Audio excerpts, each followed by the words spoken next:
La Biblia tiene 66 libros y dentro de esos 66 libros hay algunos que son muy populares, más conocidos, y otros que a veces hasta se nos olvida que están ahí en la Biblia, ¿no? Se comentan tan poco y claro, no es que tengan menor importancia. La razón es que a veces son unos libros que tienen unas pocas páginas o también que son libros que su contenido requiere un poquito más de esfuerzo para entender el mensaje que tienen. En esta ocasión estaremos precisamente reflexionando sobre un pasaje que encontramos en uno de estos libros que son de los menos populares, diría yo. Así que bienvenidos una vez más al estudio bíblico y les invito para que tengamos una palabra de oración, como siempre. Nuestro buen Dios y Padre Todopoderoso, nos acercamos una vez más a ti, reconociendo que dependemos de tu poder para continuar con nuestra vida. Y Dios, queremos que nuestras vidas sean orientadas por tu palabra. Por eso suplicamos que nos concedas sabiduría y también, Dios del cielo, sobre todo que nos concedas la iluminación del Espíritu Santo para poder entender estos mensajes tan importantes que depositaste en la Santa Biblia. Que tu Espíritu pues nos acompañe, Padre. En el nombre de Jesús lo pedimos. Amén. El libro del que vamos a comentar hoy es el libro de Zacarías. Zacarías es un libro poco comentado y también poco citado. Y entre las virtudes del libro de Zacarías está el hecho de que contiene varias profecías mesiánicas importantísimas. Y claro que están muy claramente, ¿no?, identificadas en el Nuevo Testamento. Hay citas importantes de Zacarías en el Nuevo Testamento. Y claro, es un libro que tiene mucho simbolismo. Y claro, como toda la profecía, contenía mensajes importantes para los contemporáneos del profeta, la gente que vivía cuando el profeta también estaba vivo, pero igual también tiene un mensaje importante para nosotros, igual que toda la Biblia, ¿no? O sea, hay personas que creen que la Biblia es un libro obsoleto, que no tiene nada que decirnos. Algunos se han atrevido a decir de que la Biblia necesita ser actualizada, y cosas parecidas, ¿no? Pero si nosotros miramos lo que la misma Biblia dice acerca de estas cosas, entonces vemos que en realidad toda esta gente no tiene razón. Por ejemplo, en 1 Corintios el capítulo 10 y el verso 11, el apóstol Pablo, inspirado por el Espíritu Santo, dice: y estas cosas les acontecieron como ejemplo, y están escritas para amonestarnos a nosotros, a quienes han alcanzado los fines de los siglos. ¿Qué es lo que está diciendo? Lo que está diciendo es que esas cosas que les ocurrieron a nuestros antepasados espirituales tienen lecciones que son importantes para nosotros, que estamos a un paso del fin del mundo. Eso es lo que está diciendo. Y claro, esa misma realidad o esa misma afirmación la encontramos en Romanos el capítulo 15 y el verso 4. Dice: porque las cosas que se escribieron antes para nuestra enseñanza se escribieron, a fin de que por la paciencia y la consolación de las Escrituras tengamos esperanza. Entonces, clarito, ¿no? Dice que se escribieron para nuestra enseñanza y además que están escritas para amonestarnos a nosotros, a quienes han alcanzado los fines de los siglos. Así es de que vamos entonces en esta oportunidad a mirar un par de esas visiones del Zacarías y vamos a extraer las lecciones que tiene para nosotros, ¿no? Especialmente para nosotros que hemos llegado tan cerca del fin del mundo, de la segunda venida de Jesucristo. Así que lo invito para que abra su Biblia y en el capítulo 5 del libro de Zacarías. Por si no recuerda por dónde se encuentra Zacarías, busque el Evangelio de Mateo y luego de Mateo, atrás de Mateo, antes de Mateo, va a encontrar el libro de Malaquías y antes de Malaquías va a estar Zacarías. Así de que por ahí lo puede encontrar. Muy bien. Zacarías, capítulo 5, versos del 1 al 4. Aquí tenemos la primera visión. Dice el profeta: de nuevo alcé mis ojos y miré, y he aquí un rollo que volaba. Y me dijo: ¿qué ves? Y respondí: veo un rollo que vuela, de 20 codos de largo y 10 codos de ancho. Entonces me dijo, versos 3 y 4, esta es la maldición que sale sobre la faz de toda la tierra, porque todo aquel que hurta, como está en un lado del rollo, será destruido. Y todo aquel que jura falsamente, como está del otro lado del rollo, será destruido. Yo la he hecho salir, dice Jehová de los ejércitos, y vendrá a la casa del ladrón y a la casa del que jura falsamente en mi nombre, y permanecerá en medio de su casa, y la consumirá con sus maderas y sus piedras. Entonces miremos un poco la visión. ¿Qué tenía? Primero, el profeta está mirando en el cielo, por supuesto, porque dice que él mira un rollo que volaba, ¿no? Entonces, por supuesto, tiene que estar en el cielo. Pero este no es un rollo cualquiera. Recordemos que un rollo en aquel tiempo era un libro. Los libros, en el tiempo del Antiguo Testamento, no eran códices con páginas como tenemos ahora, sino que eran rollos. Entonces se iba desenrollando, se iba escribiendo, y entonces, y lo mismo con la lectura, ¿verdad? Se iba desenrollando una parte y se iba enrollando la otra, ¿no?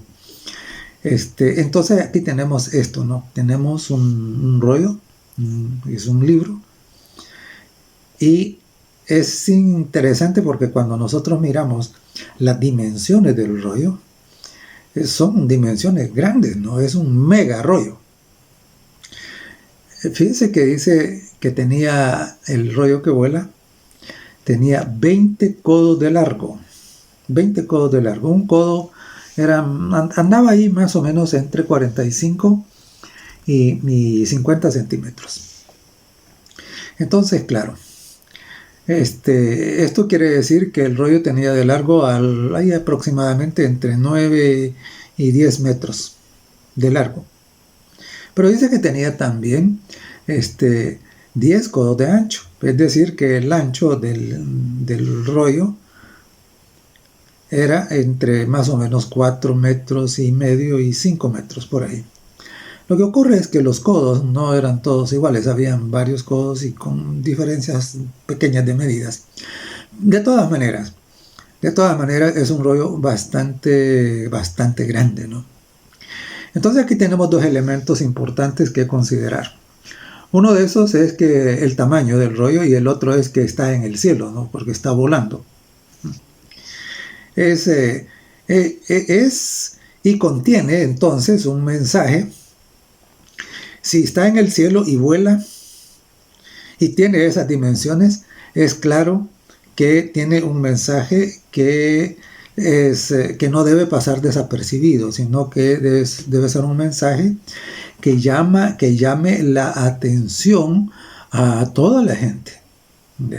Entonces, claro, y encontramos nosotros aquí una especie de paralelo entre este mensaje y también el mensaje del primer ángel de Apocalipsis 14.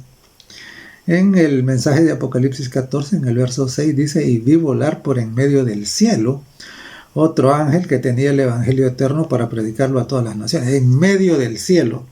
está volando y está en medio del cielo. Esto quiere decir que la expectativa es que toda la gente lo escuche, toda la gente se entere de ese mensaje. Y lo mismo tenemos acá, ¿verdad? Con este rollo, que es un rollo muy grande y que está volando, porque está en el cielo. Entonces, claro, tiene un mensaje. Primero, es un mensaje que no debe pasar desapercibido. Ahora bien, ¿cuál era el contenido del mensaje? El ángel le explica al profeta que el contenido del mensaje es la maldición. La maldición. Entonces, nosotros deberíamos de recordar que la maldición es precisamente lo contrario a la bendición.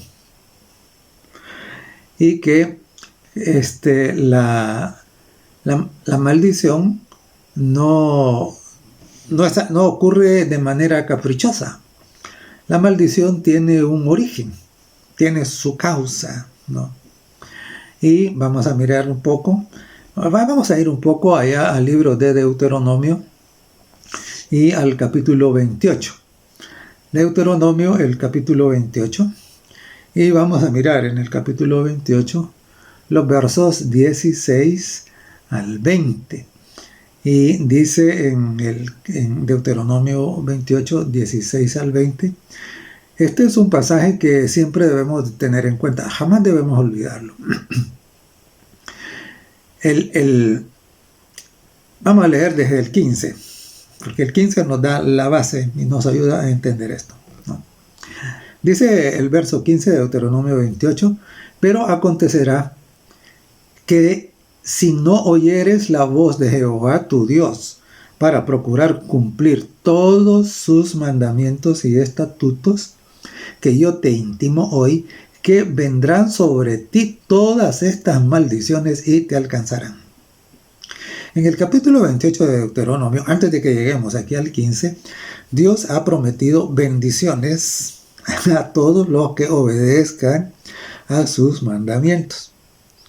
Y después de que ha presentado todas las bendiciones a los obedientes, entonces ahora advierte. Y dice, pero, por eso dice, pero, porque ya anteriormente dijo que todos los que obedecieran sus mandamientos y sus estatutos serían benditos en una serie de cosas. Ahora, él dice, hace la advertencia de qué pasará si no se obedecen. Y entonces, de nuevo leo en el verso 15, pero acontecerá, si no oyeres la voz de Jehová tu Dios para procurar cumplir todos sus mandamientos y sus estatutos que yo te intimo hoy, que vendrán sobre ti todas estas maldiciones. Y dice el verso 16, maldito serás en la ciudad y maldito en el campo. Es interesante. Cuando nosotros miramos el mundo, el mundo entero, y miramos cuál es la situación en la ciudad y cuál también es la situación en el campo, pareciera de que esto es lo que está ocurriendo. Ahora dice el verso 17, maldita tu canasta y tu arteza de amasar. Verso 18, maldito el fruto de tu vientre, el fruto de tu tierra, la cría de tus vacas y los rebaños de tus ovejas. Verso 19, maldito serás en tu entrar y maldito en tu salir. Verso 20, y Jehová enviará contra ti la maldición, quebranto y asombro en todo cuanto pusieres mano e hicieres, hasta que seas destruido y perezcas, a causa de la maldad de tus obras. Entonces, claro, como decía antes, la maldición no viene caprichosamente. No es porque a Dios se le ocurre maldecir a alguien, no. La maldición es el fruto, es la cosecha de lo que nosotros, o el desobediente, mejor dicho, siembra, ¿no? Y aquí eso es el rollo. El gran mensaje del rollo es que maldición vendrá. Y ahora note lo siguiente. Ya vemos entonces que la maldición viene precisamente por despreciar los mandamientos de Dios y los estatutos, no las regulaciones, los consejos que Dios nos ha dado para vivir bien. Y entonces, ahora dice el profeta que, leo de nuevo los versos 3 y 4, dice: entonces me dijo, esta es la maldición que sale sobre la faz de la tierra. O sea, note que esto es un mensaje mundial, es un mensaje global sobre la faz de la tierra. Porque todo aquel que hurta, dice, como está de un lado el rollo. Ahora note, hurtar. Hurtar es precisamente la violación de uno de los mandamientos de la ley de Dios. Y precisamente es la violación de uno de los mandamientos que están en la parte de la ley que tiene que ver con nuestra relación con el prójimo. Y por eso dice, como está en un lado del rollo. Pero no termina ahí. Porque luego dice, el que hurta, como está en un lado del rollo, dice, será destruido. Y todo aquel que jura falsamente, como está en el otro lado del rollo, será destruido. Entonces note, jurar falsamente. También eso es violación a un mandamiento de la ley de Dios. Pero, a diferencia de no hurtar, no corresponde a la relación nuestra con el prójimo, sino a la relación nuestra con Dios. Entonces, ¿qué es lo que el rollo está recordando? Porque claro, ya lo vimos ahí en Deuteronomio, ya estaba allá. Lo que el rollo está diciendo es, viene la maldición si ustedes insisten en violar la ley. Tanto en un mandamiento que tenga que ver con nuestra relación con el prójimo o con un mandamiento que tenga que ver con nuestra relación con Dios. Por eso dice, el que hurta o el que jura falsamente, como está en un lado, es en una tabla de la ley, o como está en el otro, esa es la otra tabla de la ley. Entonces, precisamente, el rollo lo que está haciendo es recordando lo que ya Deuteronomio decía. Pues el pueblo había olvidado y lo mismo pasa con nosotros hoy, ¿no? Hemos llegado precisamente a pensar que se puede violar con impunidad los mandamientos de Dios y que no pasa nada, ¿ve? Pero Dios, con la visión, dice, no es así. Y lo dice de una manera que, ¿cómo se llama? Que no pueda pasar desapercibida. Que todos deben enterarse, todos deben de verlo, ¿no? Entonces, ahora, el rollo, entonces trae un mensaje que todo el mundo debe recordar, todo el mundo debe conocer, y que nosotros como pueblo de Dios debemos mantener vigente, ¿no? Ahora, luego de que miró esto, y no olvidemos también que este mensaje tiene que ver también con el mensaje del primer ángel de Apocalipsis 14, ¿no? El mensaje de Apocalipsis 14 está diciendo que tiene el Evangelio eterno para predicarlo a todas las naciones. Aquí dice a toda la tierra, ¿no?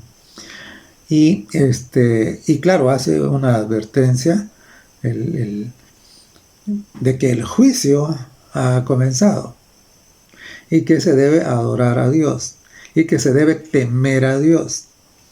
Y nosotros encontramos en Eclesiastés el fin de todo el discurso oído es teme a Dios y guarda los mandamientos. Entonces tenemos aquí un paralelo entre el mensaje del primer ángel y el mensaje del rollo volante. Esta fue la primera visión. Ahora veamos la segunda visión. La segunda visión la encontramos siempre en el capítulo 5 de los versos 5 al 8. Y dice así: y salió aquel ángel que hablaba conmigo. y me dijo, alza ahora tus ojos y mira qué es esto que sale. Y dije, ¿qué es? Y él dijo, este es un efá que sale. Además dijo, esta es la iniquidad de ellos en toda la tierra. Y he aquí, levantaron la tapa de plomo, y una mujer estaba sentada en medio de aquel efá.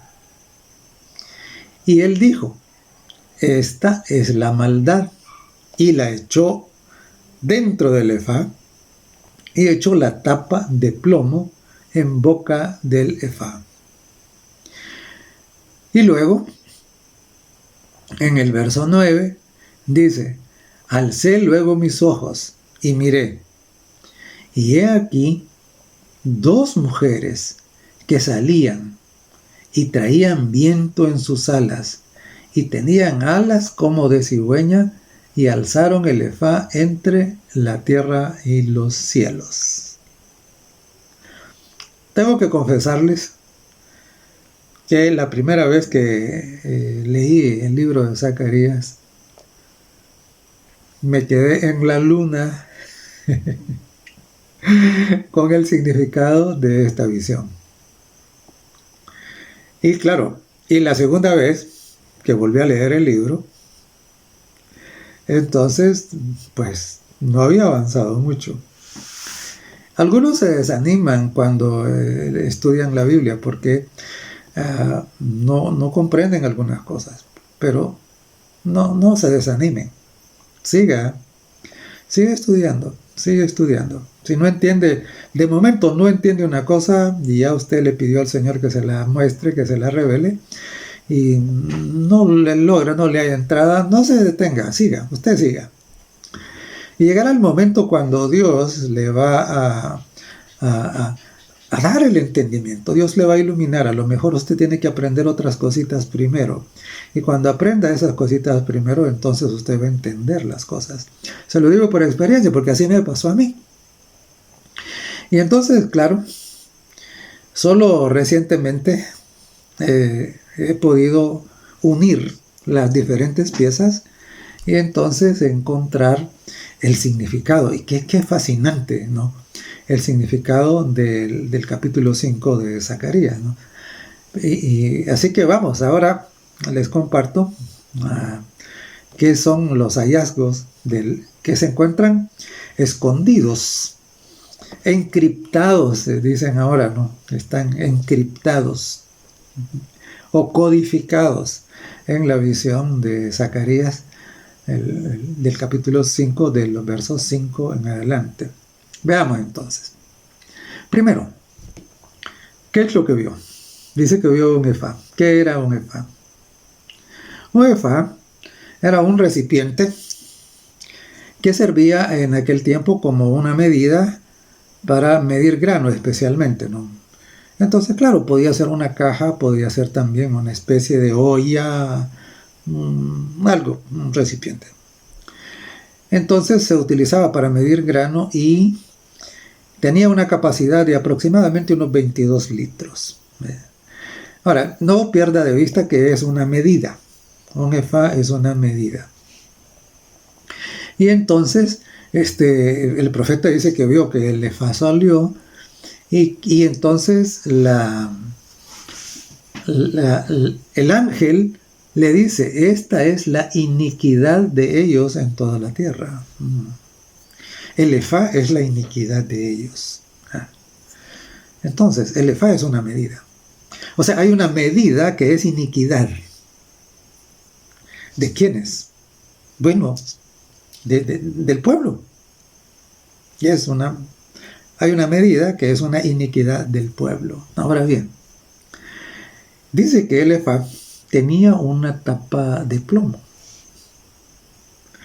Y me llama la atención porque el plomo se caracteriza por ser un metal bastante pesado, a diferencia del aluminio, por ejemplo, ¿no? De hecho, en las atarrayas y redes que utilizan los pescadores suelen poner plomos en la parte de abajo para que la red o la atarraya no se levante, sino que quede contra el fondo del, del río, de la poza, de la playa, etcétera, ¿no? Entonces, porque pesa. La idea del plomo es que pese, y aquí la tapa del efá, la tapa del recipiente, que sirve para medir, entonces es de plomo, ¿verdad? Ahora, ¿cuál sería como el significado de esto, ¿no? Esto es como taparla para que no se vaya a destapar, que no se vaya a caer con un viento o el contenido no vaya a volcarse, no vaya a salirse. Pero ¿cuál era el contenido del efá? Dice, y he aquí, dice, levantaron la tapa de plomo y miris de lo que había dentro del efá. Dice, una mujer. Y la mujer estaba sentada, dice, en medio de aquel efá. Mire, que es increíble, ¿no? El simbolismo. Porque no olvide, el efá es una medida. Es algo que sirve para medir, ¿no? Y especialmente para medir el grano. Tiene una tapa de plomo. Ya voy a explicar por qué es que tenía una tapa de plomo. Pero ahora veamos lo que había dentro. Dice que hay una mujer. Cuando usted toma tiempo para mirar el simbolismo profético de la Biblia, usted claramente, bueno, ya debe saberlo, lo más seguro es que ya lo sabe, que representa una mujer. Una mujer representa, en el simbolismo profético bíblico, representa una iglesia, una religión, eso es lo que representa. De hecho, claro, recuerde que la iglesia o la religión se supone que es el pueblo de Dios, ¿no? Y esto se ve de manera muchísimo más clara en el libro de Oseas, en donde el pueblo de Dios es simbolizado por la esposa prostituta de Oseas. Y claro, no solo en el libro de Oseas lo vemos, bueno, en el libro de Cantares también vemos representada, pues sí, el pueblo de Dios por la novia, ¿no? En el libro de Isaías también, y en varios otros libros. Entonces una mujer representa una iglesia, una religión. Pero dice acá que está sentada en medio del efá. Ahora, ¿y qué importancia tiene que esté sentada? Tiene mucha importancia. Fíjese usted que la palabra sentada, que ha sido traducida sentada en este pasaje, es el hebreo yashav. Y como muchas palabras que encontramos en los originales tienen varios significados.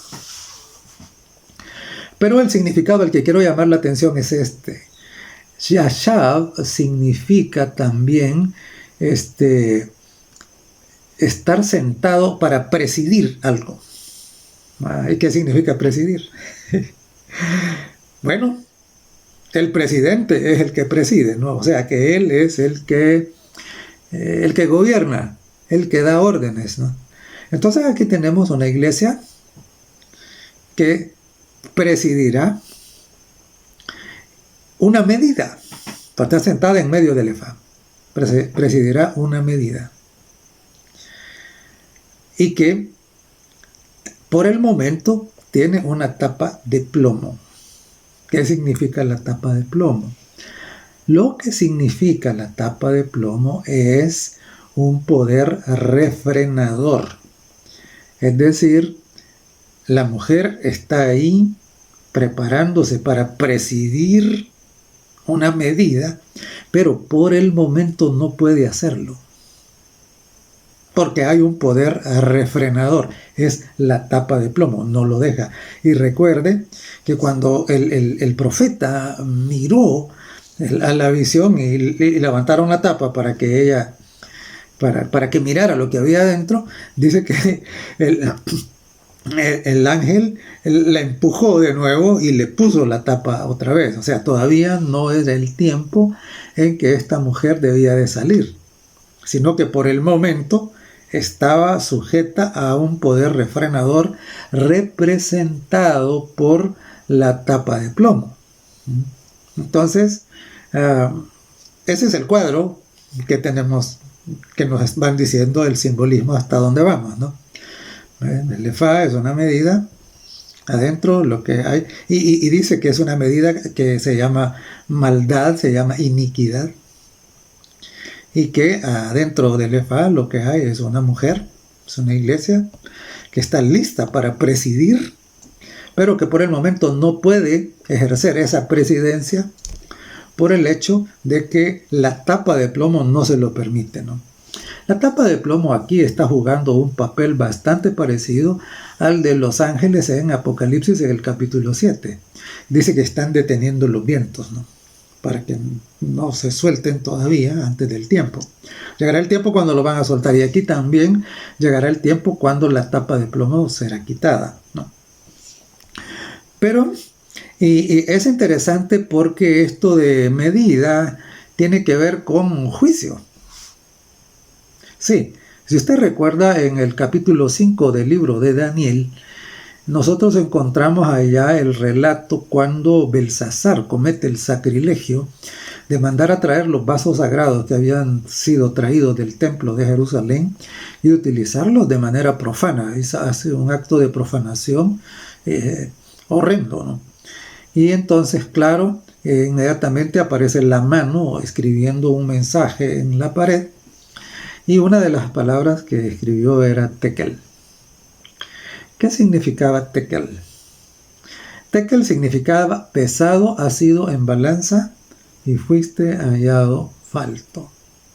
Es decir, pesar es también una manera de medir algo, ¿no? Y claro, aquí el instrumento de medir era la balanza. Se le hizo juicio a Belsasar y salió condenado porque no dio el peso necesario. Dice, pesado has sido en balanza y fuiste hallado falto. Entonces el Efa y la balanza son símbolos de juicio. Es decir, de que la mujer está lista para presidir haciendo uso de una medida que es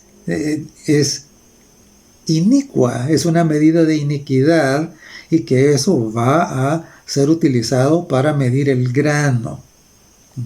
Pero entonces medir es un juicio, ¿no? ¿Y el grano qué representaría? Cuando nosotros vamos a Apocalipsis, el capítulo 14, y es interesante porque eso está después del mensaje de los 3 ángeles, ahí encontramos la visión de Apocalipsis 14, 14 para abajo. Entonces encontramos ahí la visión de Jesús viniendo en la segunda venida con una hoz aguda en su mano, una hoz bien afilada, dice, porque el grano está maduro. Entonces el grano, ¿qué es el grano? El grano representa el pueblo de Dios, los santos que han perseverado, eso representa. Entonces el Efa tiene que ver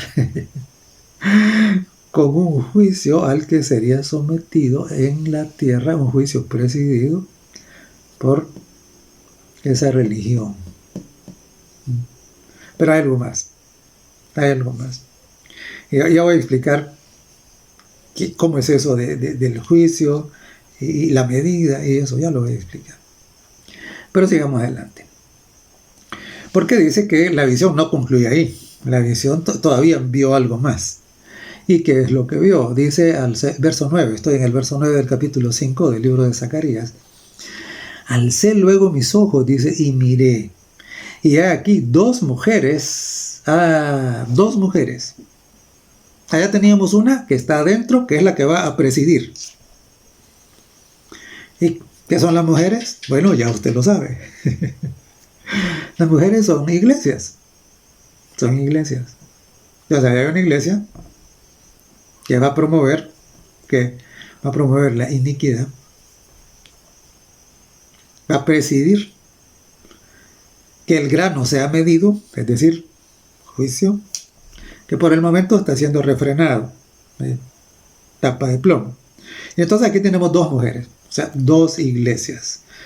Por supuesto, representa varias iglesias, ¿no? Esto es símbolo. Entonces dice, pero me llama la atención, ¿por qué? Porque dice que estas mujeres traían viento en sus alas. Viento en sus alas. Primero, no son cualquier mujer. ¿Por qué?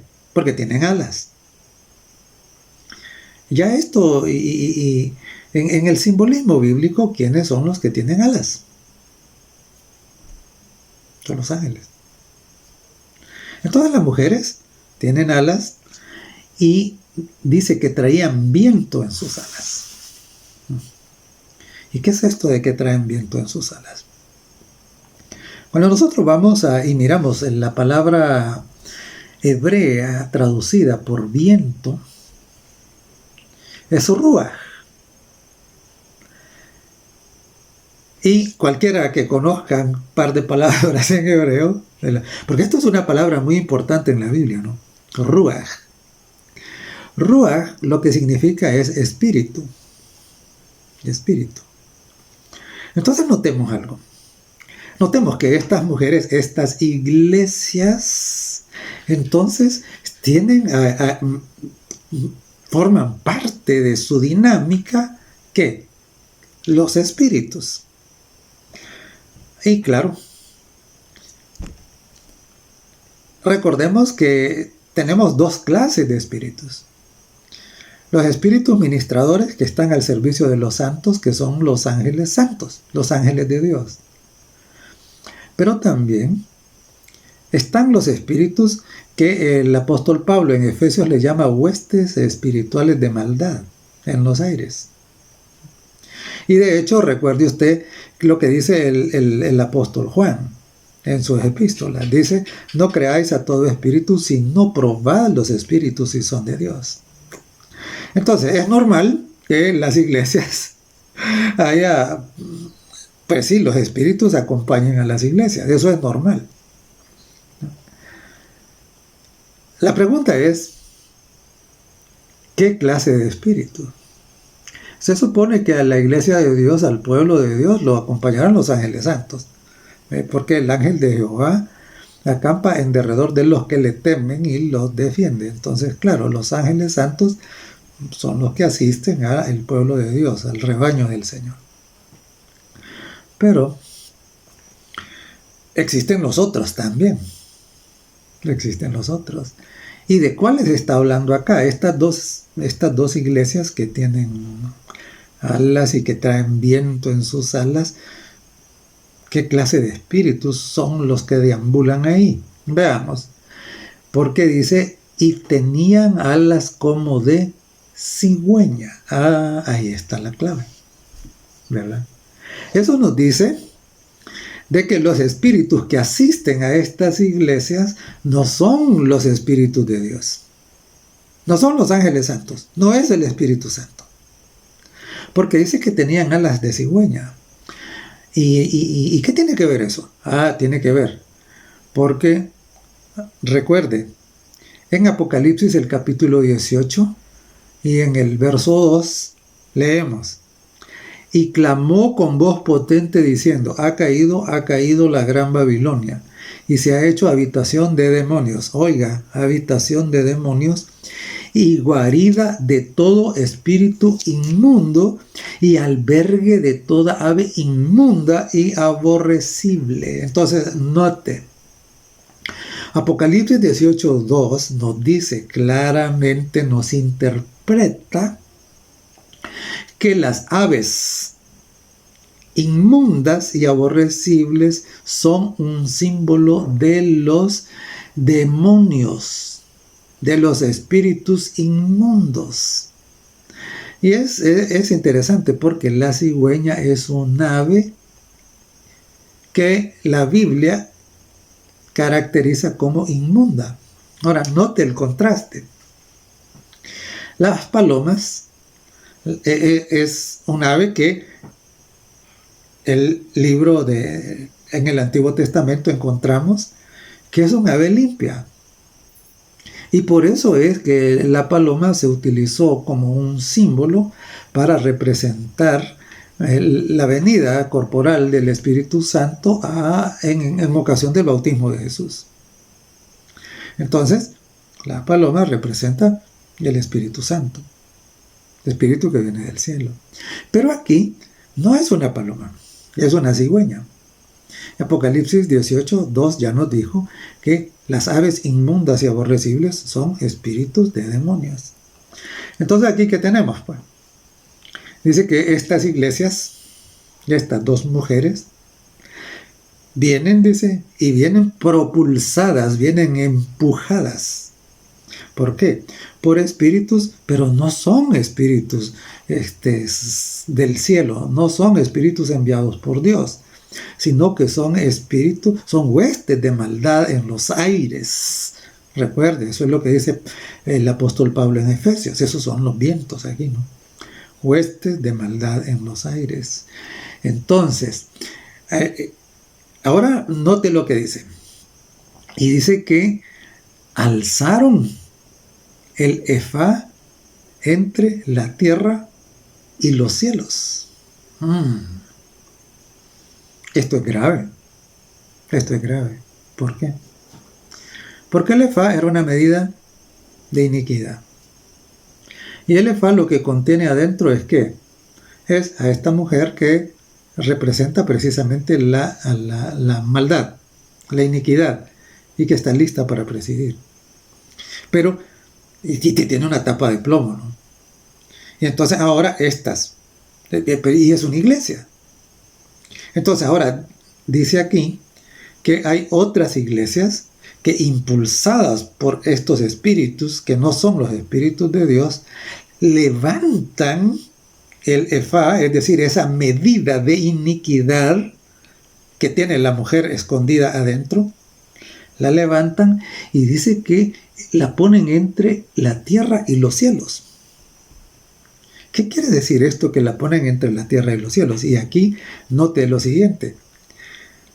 El rollo que volaba, ¿dónde estaba? Estaba entre la tierra y los cielos. El rollo lo que estaba haciendo era haciendo una advertencia. Y estaba diciendo, tengan cuidado. No permitan que la iniquidad se vuelva parte de su vida. No lo permitan. Sean obedientes a Dios. Pero estas iglesias que son impulsadas por las huestes espirituales de maldad, dice que levantan la iniquidad y la ponen entre el cielo y la tierra. Es decir, tenemos acá un contraste. Por un lado tenemos el mensaje enviado por Dios, representado por el rollo que vuela, y por el otro lado tenemos el mensaje enviado por el enemigo, que es propulsado, dice que es, ¿cómo se llama? Por medio de sus ángeles caídos, actuando a través de las iglesias, de estas iglesias, y estas dice que lo que ponen entre el cielo y la tierra, es decir, entre el cielo y la tierra, lo que quiere decir es que lo elevan a la atención mundial. Eso es lo que quiere decir. Elevan a la atención mundial el efá, la medida de la iniquidad, con la mujer que va a presidir adentro. Ahora, pero no termina ahí la visión. Ya eso que vemos ahí ya es bastante malo. Porque esto es, digamos, como el mensaje opuesto al mensaje del rollo, del rollo que vuela, ¿no? Es el mensaje contrario. Y como hemos venido aprendiendo a lo largo de todos estos estudios, vivimos en medio del conflicto, ¿no? Conflicto que tiene poco más de 6.000 años, o alrededor de 6.000 años, y entonces, y que muy pronto va a terminar, afortunadamente. Jesús vendrá para ponerle fin al conflicto. Pero mientras Jesús no viene, este conflicto sigue. Y cada día que pasa, el conflicto se pondrá más, como dicen, más caliente, ¿no? Más difícil, más apretado. Y entonces tenemos por un lado la advertencia que hace el rollo, diciendo cuidado, la maldición viene si ustedes desprecian lo que representa mi autoridad, los mandamientos. Por el otro lado está la iniquidad. ¿Y qué es la iniquidad? Es interesante porque en 2 de Tesalonicenses, el capítulo 2, cuando habla del hijo de perdición, del inicuo, note, inicuo viene de iniquidad. La palabra griega para inicuo es anomos. ¿Y qué quiere decir anomos? Anomos quiere decir sin ley. Nomos es ley, por eso Deuteronomio es repetición de la ley. Anomos, el sin ley. Entonces, dos mensajes opuestos. Eso es lo que tenemos aquí. Dos mensajes opuestos. Un mensaje, el del rollo volante, que dice, tengan cuidado porque si ustedes insisten en despreciar mi autoridad, la que he expresado y resumido por medio de mis mandamientos, entonces va a venir sobre ustedes la maldición y finalmente la destrucción. Eso es. Y por el otro lado, tenemos acá a este conjunto de iglesias elevando la iniquidad, es decir, el desprecio por los mandamientos de Dios, por la autoridad de Dios, y sustituyéndola por otra autoridad. Ya lo vamos a mirar. Vamos entonces al verso 10 y 11. Al verso 10 y 11. Dice, dije al ángel que hablaba conmigo, ¿a dónde llevan el efa? Y él me respondió, para que le sea edificada casa en tierra de Sinar. Y cuando esté preparada, lo pondrán sobre su base. Es interesante. Las mujeres están llevando, las mujeres que están impulsadas por los huestes espirituales de maldad, están llevando el efa, que es la medida de la iniquidad, la están llevando a tierra de Sinar. ¿Y qué significa la tierra de Sinar? A mí me gusta cómo lo ha traducido la Biblia versión Dios habla hoy. Se lo voy a leer como dice. Dice, pregunté entonces al ángel que hablaba conmigo, ¿a dónde llevan esta medida? Y él me contestó, van a construir un templo en Babilonia. Van a construir un templo en Babilonia.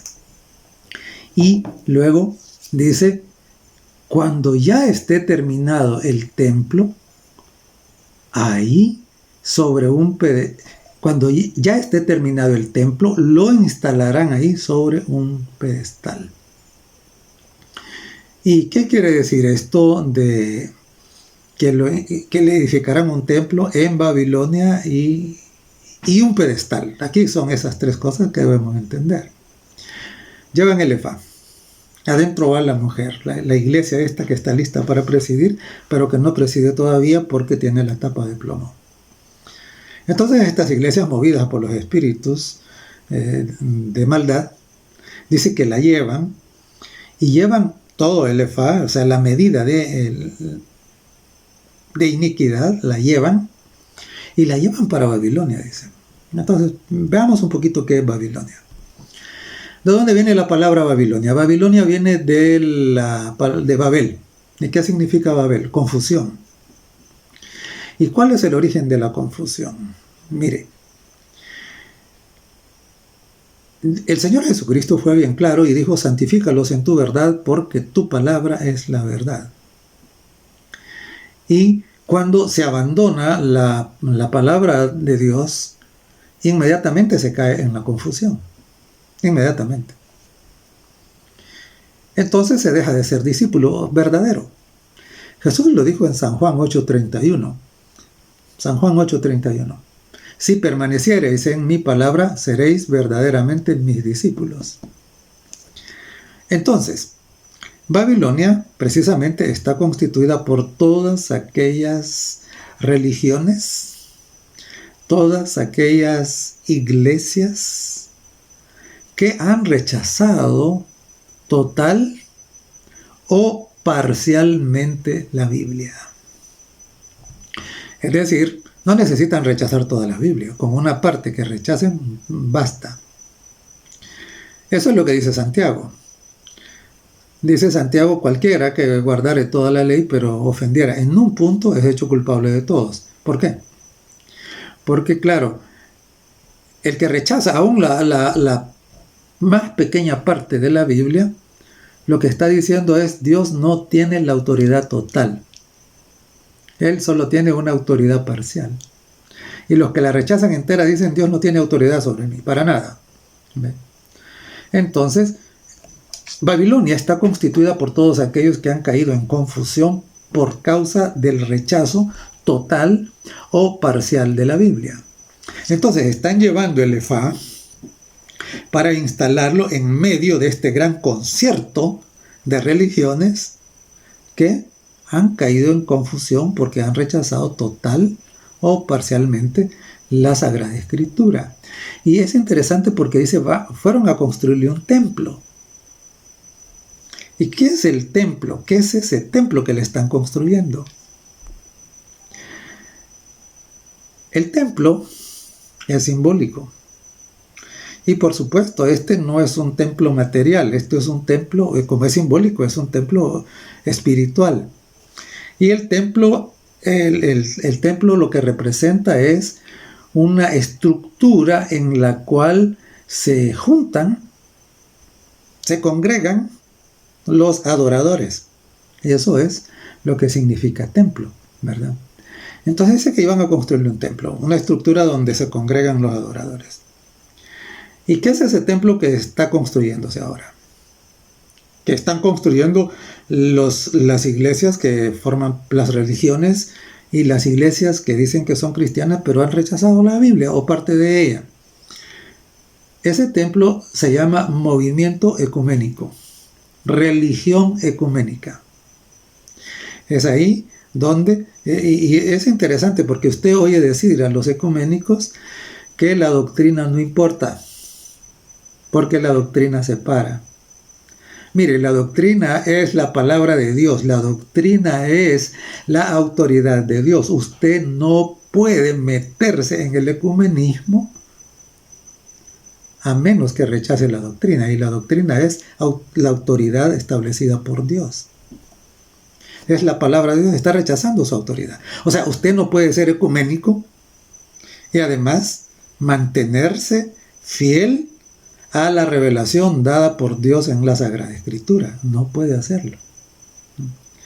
Entonces, claro, ese es el templo que se le está construyendo. Es el movimiento ecuménico, donde todos los que, para poder construir o formar parte de esa estructura, entonces necesita rechazar la autoridad de Dios y aceptar otra autoridad. ¿Y cuál autoridad va a ser esa?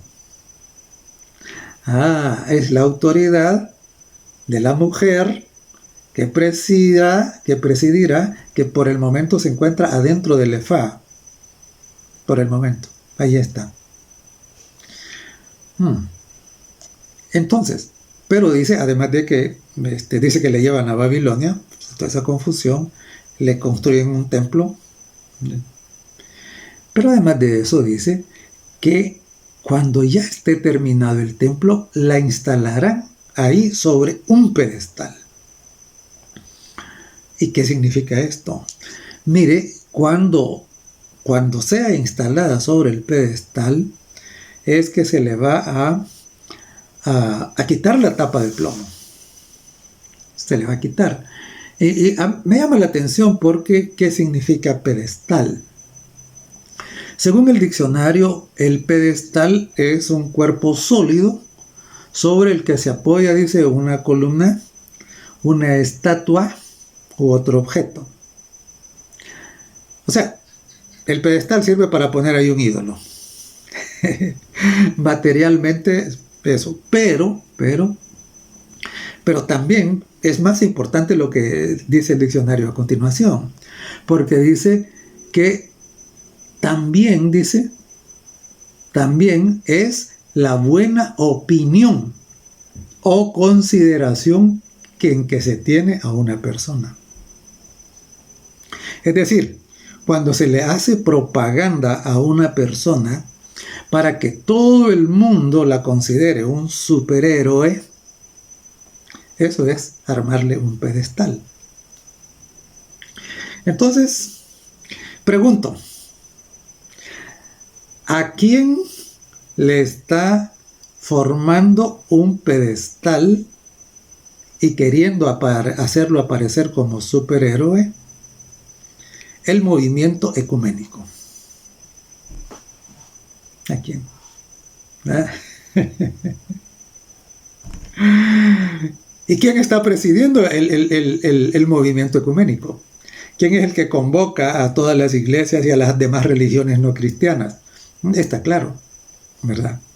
Precisamente es el representante supremo de la iglesia representada por la mujer que está dentro del ephah. Eso es. Y claro, dice que entonces cuando le construyan el pedestal, es decir, cuando logren que todo el mundo reconozca su autoridad como la autoridad como autoridad mundial, entonces le van a permitir establecer una medida que la Biblia le llama medida de iniquidad. Ese es el ephah. Recuerde que el ephah servía para medir el grano. Entonces, claro, ¿y qué va a hacer esa iniquidad? Ya dijimos que iniquidad, eso es quebrantamiento de la ley de Dios. Porque el inicuo es el anomos, es aquel que la ley de Dios no le importa. De hecho, el inicuo, allá también lo llama el hijo de perdición, es el mismo anticristo. Y entonces aquí, ¿qué es? El ephah lo que representa son esa ley que va a poner en problemas al grano de trigo, al pueblo de Dios. ¿Y cuál va a ser esa ley? ¿No? La ley que va a imponer un día falso de adoración. Entonces usted puede mirar aquí cómo la visión es una visión que tiene el mismo mensaje de Apocalipsis 13. Exactamente, mismo mensaje. Y claro, y sigue con Apocalipsis 14, ¿no? También esta visión contiene elementos importantísimos de la visión de Apocalipsis 17 y de Apocalipsis 18. Entonces, redondeando, ¿qué es lo que nos está presentando esta visión? Nos está presentando primero una advertencia de parte de Dios, que es el mensaje de los tres ángeles. Recuerde que el mensaje de los tres ángeles, el primero dice que el evangelio tiene el evangelio eterno para todo el mundo, que el juicio ha venido, que hay que adorar al verdadero Dios y que hay que temer a Dios. Y temer a Dios significa guardar sus mandamientos. Y que hay que adorar a Dios, porque es el creador, y eso significa guardar el sábado. Luego el segundo ángel dice, ha caído Babilonia. Y el tercer ángel dice, si alguno adora a la bestia y a su imagen, en vez de adorar a Dios, las plagas que están en Apocalipsis 16 van a caer sobre él. Es una advertencia. Eso es el mensaje que encontramos en el rollo. Es el equivalente, ¿no? Es el equivalente. Pero luego tenemos acá precisamente el escenario, ¿no? Contrario. El escenario contrario es el escenario en el que las iglesias que se han apartado de la Biblia y han sustituido la palabra de Dios por las influencias, los milagros y todas estas fenómenos sobrenaturales que no vienen de Dios. Estos dice que son los que están contribuyendo para que la iglesia, esa que va a presidir todo esto, entonces sea puesta en la atención de todo el mundo y se le conceda la autoridad al ponerle en un pedestal. Todo esto es el movimiento ecuménico. Esto es lo que relata, ¿verdad? Entonces, pero no olvide que el rollo dice de que la maldición viene y que finalmente el que no atienda será destruido. Eso es lo que dice. Entonces, claro, eso es lo que va a ocurrir. Ahora, el EFA, ¿eso qué representa? Representa pues las leyes dominicales que van a poner en problema, en tribulación, a el grano de trigo, el trigo que está maduro para ser cosechado. Pero no hay por qué temer.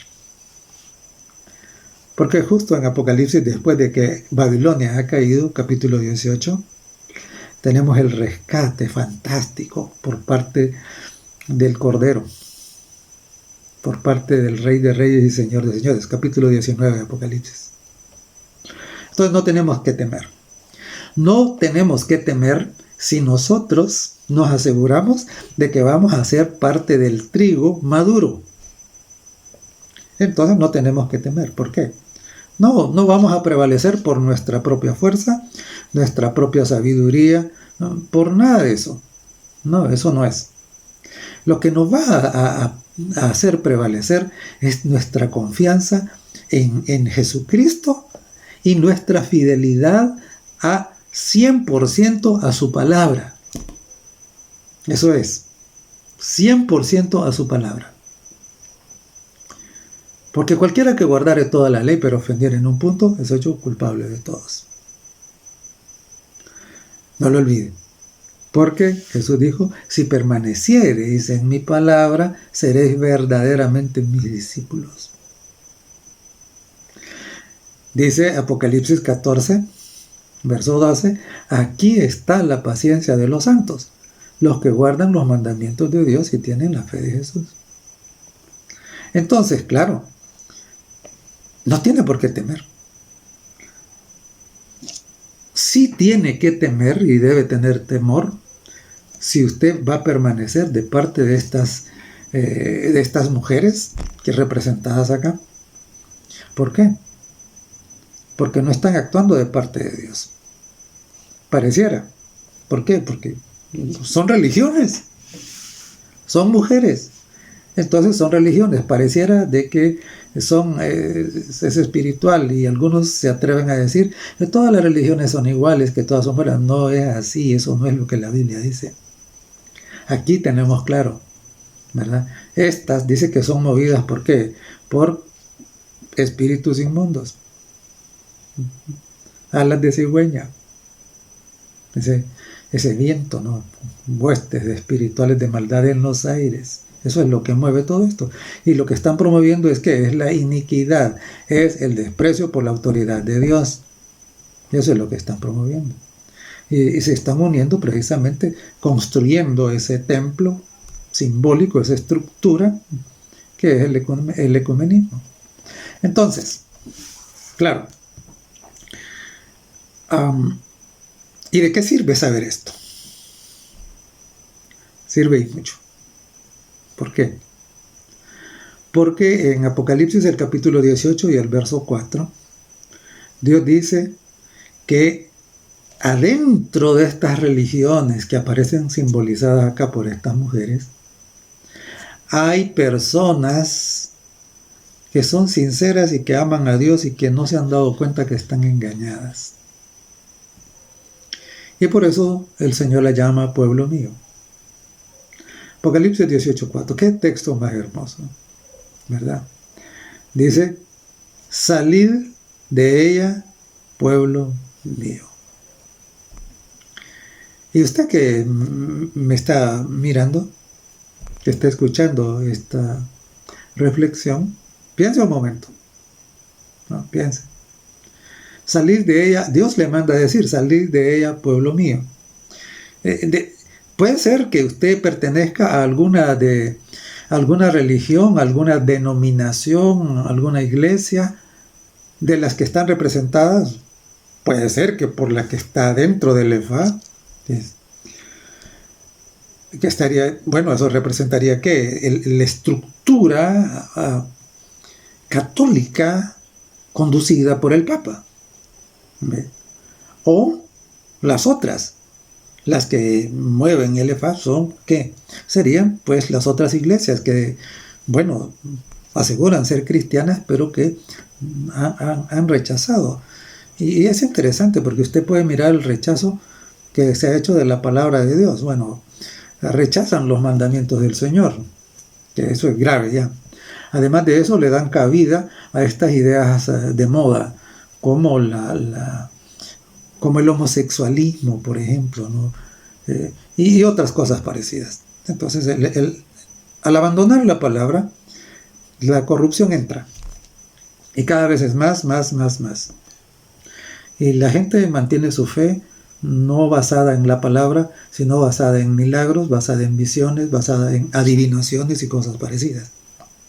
Entonces, si usted es sincero, usted ama a Dios sobre todas las cosas, y usted se da cuenta que está ahí, escuche lo que Dios le dice. Dios le dice, salid de ella, pueblo mío. Salid de ella, pueblo mío. Y entonces usted puede preguntar, bueno, pero ¿y si salgo, para dónde voy?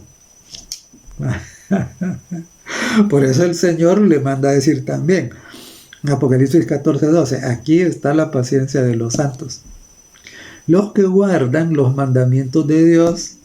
Eso es lo que decía el rollo que había que hacer, porque si no viene la maldición y la destrucción.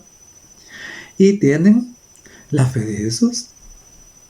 No solo basta con guardar los mandamientos de Dios, eso sería legalismo, eso era lo de los judíos, sino que lo guardan porque tienen la fe de Jesús, porque aman al Señor todas las cosas. Ahí es donde usted tiene que ir. Eso es lo que Dios dice en su palabra. Entonces, cada día que pasa no es un día más, es un día menos. Un día menos para el fin, un día menos para la segunda venida. Un día menos para nuestra vida. Por eso, si el Espíritu Santo nos hace mirar estas cosas, si nosotros entendemos que debemos ser 100% fieles a la autoridad divina establecida en su palabra, entonces no retrasemos nuestra decisión. Tengamos al Señor. Y si usted ya salió, ya no tiene alas de cigüeño, si usted ya salió, asegúrese de mantenerse en el rebaño del Señor. Asegúrese de que formar parte del trigo maduro, aunque vengan las pruebas, aunque venga la tribulación, aunque venga todo eso. No hay razón para temer. Recuerde que tenemos las promesas del Señor. Caerán a tu lado 1000 y 10,000 a tu diestra, mas a ti, porque tendrás el sello de Dios, no llegará. Y como dice el Salmo 46, ¿no? Aunque rujan los montes y tiemblan los mares a causa de tu braveza, no temeré mal alguno, dice, porque tú estarás conmigo. Claro. Esa es nuestra seguridad. Esa es nuestra seguridad. Y le invito para que también sea la suya. Y entonces, insisto, si usted ya salió y usted ya se encuentra formando parte de estos que Jesús vendrá a recoger, alabado sea el Señor, permanezca hasta el último día. Pero si no ha salido, hágalo cuanto antes. Sí, hágalo cuanto antes. Si no lo hace, recuerde el rollo. Lea el rollo. Léalo. Este será su destino. Y claro, Mire, Dios es amor. Y Dios no quiere que nadie se pierda. Y por eso es que Él ha permitido que este mensaje le llegue. Para que usted entienda que Dios le ama. Para que usted entienda que lo quiere llevar al cielo. No desprecie la bondad del Señor. Venga, recíbalo. Salga de Babilonia y alístese para ser llevado cuando Jesús venga. Que Dios le bendiga. Nuestro buen Dios y Padre, agradecemos porque eres un Dios maravilloso. Dios Santo, que hiciste lo impensable, dar a Jesucristo tu Hijo, para que nosotros tuviésemos oportunidad de salvación. Alabamos y bendecimos tu nombre, Señor. Damos gracias porque jamás podremos pagar esa manifestación de amor tan maravilloso. Por favor, oramos para que el Espíritu Santo conmueva los corazones de cada uno, de tal manera que comprendan estas verdades tan hermosas y profundas, y hagan decisiones para vida eterna, ahora, antes de que sea demasiado tarde. En el nombre de Jesús lo pedimos. Amén.